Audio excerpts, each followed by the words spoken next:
नमस्कार, मैं हूं प्रभु चावला। प्रभु वाणी में आपका स्वागत है। आज प्रभु वाणी के इस एपिसोड में एक ऐसा सवाल खड़ा करेंगे जो हर भारतीय के मन में है और उसका जवाब कोई भी देना नहीं चाहता या आता नहीं है। सरकार भी, पॉलिटिकल पार्टीज भी, आरबीआई भी। वो क्या सवाल है कि रुपया इतना क्यों गिर रहा है? जब भारत दुनिया की तीसरी सबसे बड़ी इकोनॉमी बनने का दावा कर रहा है, जब विकसित भारत 247 का नारा लगा रहा है, तो हमारा रुपया डॉलर के मुकाबले में इतना क्यों गिर रहा है? 95 रुपए का डॉलर हो गया। सोचने का विषय। ये कोई छोटी संख्या नहीं है। यह हमारी अर्थव्यवस्था की असलियत का आईना है। लेकिन सवाल ये है, क्या ये गिरावट सच में ग्लोबल फैक्टर की वजह से या कोई हमारा मिसमैनेजमेंट हुआ है जिसको हम नज़रअंदाज करते आ रहे हैं? पहले तथ्य देखिए। 2014 में जब मोदी सरकार बनी थी, डॉलर के मुकाबले में रुपये की कीमत 60 के लगभग थी। आज वही रुपया 95 के पास खड़ा है। मतलब एक दशक में 50% की गिरावट लगभग आई है। आरबीआई ने बार बार इंटरवेंशन किया, फॉरेन एक्सचेंज रिजर्व से डॉलर बेचे, ब्याज दरें एडजस्ट की, लेकिन हर बार कुछ महीनों की राहत के बाद रुपए की कीमत फिर गिरती चली गई, फिर बढ़ के नहीं आए। अब इस गिरावट के ट्रिगर्स क्या हैं, क्या कारण हैं? पहला, अमेरिका का फेडरल रिजर्व। जब फेडरल इंटरेस्ट रेट बढ़ता है तो ग्लोबल कैपिटल डॉलर्स में वापस आता है। इमर्जिंग मार्केट से भारत में भी इससे अछूता नहीं है, क्योंकि इंटरेस्ट रेट वहाँ पर बदलते जा रहे हैं। दूसरा, चाइना स्लो डाउन और ग्लोबल ट्रेड का अनसर्टेनिटी है, पता नहीं क्या होगा। जब चीन की इकोनॉमी लड़खड़ा रही है तो एशिया की सभी करेंसी दबाव में आ जाती हैं। तीसरा, इंडिया का ट्रेड डेफिसिट। हम इंपोर्ट ज़्यादा करते हैं, एक्सपोर्ट कम करते हैं। ये एक स्ट्रक्चरल प्रॉब्लम है, शॉर्ट टर्म फिनोमेना नहीं है कि हमारे इंपोर्ट्स बढ़ते चले जा रहे हैं। लेकिन यहीं पर असली सवाल शुरू होता है। ग्लोबल फैक्टर तो हर देश झेलता है। वियतनाम, बांग्लादेश, यहाँ तक कि श्रीलंका, जो कुछ साल पहले डिफ़ॉल्ट कर चुका था, उन्होंने अपनी करेंसी को कुछ हद तक स्टेबलाइज किया। तो भारत क्यों नहीं कर पाया? भारत के लिए ऐसी क्या समस्या है कि हमारी करेंसी उनके मुकाबले में ज़्यादा गिर रही है? इसका जवाब आरबीआई के कॉरिडोर्स में नहीं, बल्कि हमारी फिस्कल नीतियों में छिपा हुआ है। भारत का फिस्कल डेफिसिट का इकोनॉमिस्ट कहते हैं, यानी सरकार की आमदनी और खर्च का अंतर जीडीपी का लगभग 5% के, यहाँ की सरकार 4% बोलती है। यह उस लेवल से ऊपर है जिसे इकोनॉमिस्ट सस्टेनेबल मानते हैं।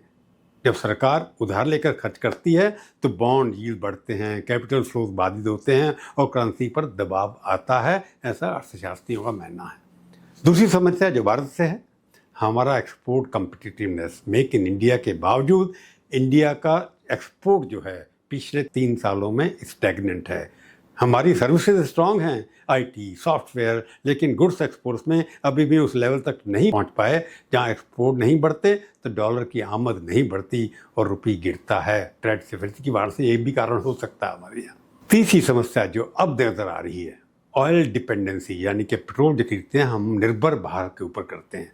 भारत अपनी 85% ऑयल नीड्स इंपोर्ट करता है। जब क्रूड ऑयल महंगा होता है तो डॉलर की मांग बढ़ती है और रुपये पर सीधा जवाब पड़ता है। यही हो रहा है। अब कोई बात नहीं है, लेकिन पिछले एक दशक में इस डिपेंडेंसी को कम करने की कोई ठोस नीति नहीं बनी। हम इंपोर्ट ज़्यादा करते चला रहे हैं। अभी दिखाई दे रहा है कि जब वॉर शुरू हुआ तो हमारे क्या प्रॉब्लम होती है। यहाँ आता है पॉलिटिकल डायमेंशन, जिसकी हम बात नहीं करना चाहता। 2014 में जब रुपये 68 के तक गिरा था तो तब के बीजेपी पार्टी के नेताओं ने, इसमें प्रधानमंत्री भी शामिल हैं, उन्होंने पब्लिक मंच पर कहा था कि रुपये का गिरना मनमोहन सरकार की आर्थिक नाकामी का सबूत है। ये ऐसे नहीं होता मित्रों। मैं शासन में बैठा हूं, मुझे मालूम है इस प्रकार से रुपया इतनी तेजी से गिर नहीं सकता। अरे ये नेपाल का रुपया नहीं गिरता है, बांग्लादेश की करेंसी नहीं गिरती है, पाकिस्तान की करेंसी नहीं गिरती, श्रीलंका की करेंसी नहीं गिरती। क्या कारण है हिंदुस्तान का रुपया पतला होता जा रहा है? ये जवाब देना पड़ेगा आपको। देश आपसे जवाब मांग रहा है। रिकॉर्ड में है। जब अब रुपये 95 रुपए का रुपया हमारा, यानी कि 2014 के लेवल में 50% नीचे, तो इसको हम इनएफिशिएंसी, मिसमैनेज का पैमाना क्यों नहीं कह सकते? ये पॉलिटिकल बूमरैंग है। जो तर्क अपोजिशन दिए गए थे वो सत्ता में आने के बावजूद खुद उन पर लागू भी हो सकते हैं। कांग्रेस कर रही है, किसी एक पार्टी की बात नहीं है। ये उस राजनीतिक संघ की बात है जहाँ अपोजिशन में करेंसी गिरना सरकार की विफलता होती है और सत्ता पे आने पर ग्लोबल फोर्सेस का नतीजा बन जाती है। दोनों पार्टियां एक दूसरे का अपॉर्चुनिस्टिक बात करते हैं। कांग्रेस ने भी यही किया, बीजेपी यही कर रही है, और जनता जो ईएमआई पर निर्भर रही है, जो पेट्रोल पंप पर खड़ी है, जो चूल्हा गैस मंगा रही है, इम्पोर्टेड गैस के दाम बढ़ चुके हैं, वो इस पॉलिटिकल खेल की सबसे बड़ी शिकार है। अब सरकार का पक्ष भी सुनिए, क्योंकि एक तरफा एनालिसिस तो बायस्ड होता है, पॉलिटिकल होता है। इसके पीछे सरकार का तर्क सुनना चाहिए, और इसमें कुछ सच्चाई भी है कि डॉलर की ग्लोबल स्ट्रेंथनिंग यानी कि और बढ़ना एक इमर्जिंग मार्केट करेंसी को कमज़ोर किया है। इंडियन रुपया ने आरबीआई के एक्टिव इंटरवेंशन की वजह से कई पीयर करेंसी के मुकाबले कम दिखाई है, यानी कि जो बाकी हैं वहाँ पर हमारी कम गिरी है। जहाँ इंडोनेशिया रुपया 18% गिरा, जापानीज येन 20% गिरा, रुपये की गिरावट रिलेटिवली मैनेज रही कुछ दिनों तक। दूसरा तक इंडिया का फॉरेन एक्सचेंज रिजर्व, आज इंडिया के पास लगभग 650 बिलियन से अधिक का फॉरेन एक्सचेंज रिजर्व है, जो एक सब्सटेंशियल बहुत बड़ा अमाउंट है। आरबीआई इसका उपयोग करके रुपए को फ्री फॉर ऑल से बचा सकती है, और बचा भी रहा है। आरबीआई ने कोशिश की है डॉलर को स्टेबलाइज करने की, ये तर्क वैलिड है। रिजर्व से करेंसी डिफेंड करना एक डिफेंसिव स्ट्रैटेजी है, ऑफेंसिव नहीं है। आप घाव पर पट्टी लगा सकते हैं, लेकिन घाव ठीक करने के लिए सर्जरी चाहिए, कोई नई तरीके निकालने पड़े। वो सर्जरी है एक्सपोर्ट को डाइवर्सिफाई करिए, फिस्कल कंसोलिडेशन करिए, और ऑयल इंपोर्ट जो हम डिपेंड करते हैं उसमें कमी लाइए। इन तीनों पर अभी भी कोई भी क्रेडिबल रोड मैप सरकार की तरफ से नहीं आएगा। कैसे करेंगे ये लोग? तो आज की प्रभुवाणी का कंक्लूजन क्या है? रुपए की गिरावट न पूरी तरह से किसी एक सरकार की मिसमैनेजमेंट है, ना पूरी तरह ग्लोबल फोर्सेस की जिम्मेवारी। सच्चाई इन दोनों के बीच में है। वो सच्चाई ये है कि हम एक दशक में स्ट्रक्चरल रिफॉर्म करने का मौका गंवा चुके हैं।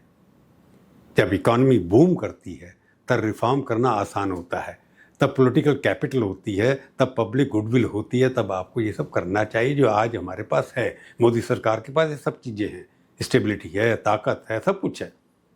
लेकिन जब तक कुछ ठीक लगता था, सबसे तेज बढ़ती इकॉनमी, $5 ट्रिलियन का हमारा सपना है, इस वक्त निर्णय लिए जाने चाहिए थे जो नहीं लिए गए। रुपए को एक स्ट्रांग फाउंडेशन दे सकते थे। और एक बात, जो देश अपनी करेंसी को स्ट्रांग नहीं रख सकता, जो अपनी सॉवरेनिटी को भी कमज़ोर कर सकता है, हम डिपेंड हो सकते हैं।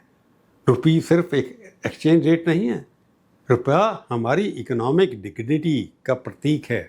वो डिग्निटी किसी भी सरकार की सबसे जिम्मेवारी होनी चाहिए। इससे बहुत फ़र्क पड़ता है। जो लोग बाहर जाना चाहते हैं उनके ऊपर बहुत खर्चे पड़ेंगे। जो बच्चे स्कूलों में कॉलेजों में बाहर पढ़ना चाहेंगे, 9 लाख रुपए साल के भर जाएंगे उनके ऊपर। जो भी टूर करने जाएगा उनके भी बढ़ जाएंगे। जो इंपोर्ट करता है उस इंपोर्ट वैल्यू बढ़ जाएगी। इस सब का असर रुपए के भाव गिरने से पड़ता है। आज की प्रभुवाणी में केवल इतना ही। फिर मिलेंगे, किसी और विषय पर बात करेंगे। तब तक के लिए नमस्कार। पर जाने से पहले एक बात और कह देता हूँ, आप मेरा वीडियो देखिए, सब्सक्राइब करिए, शेयर करिए, टिप्पणी लिखिए, अच्छी बुरी खट्टी मीठी, मैं पढ़ूंगा, बुरा नहीं मानूंगा। धन्यवाद। जय हिंद।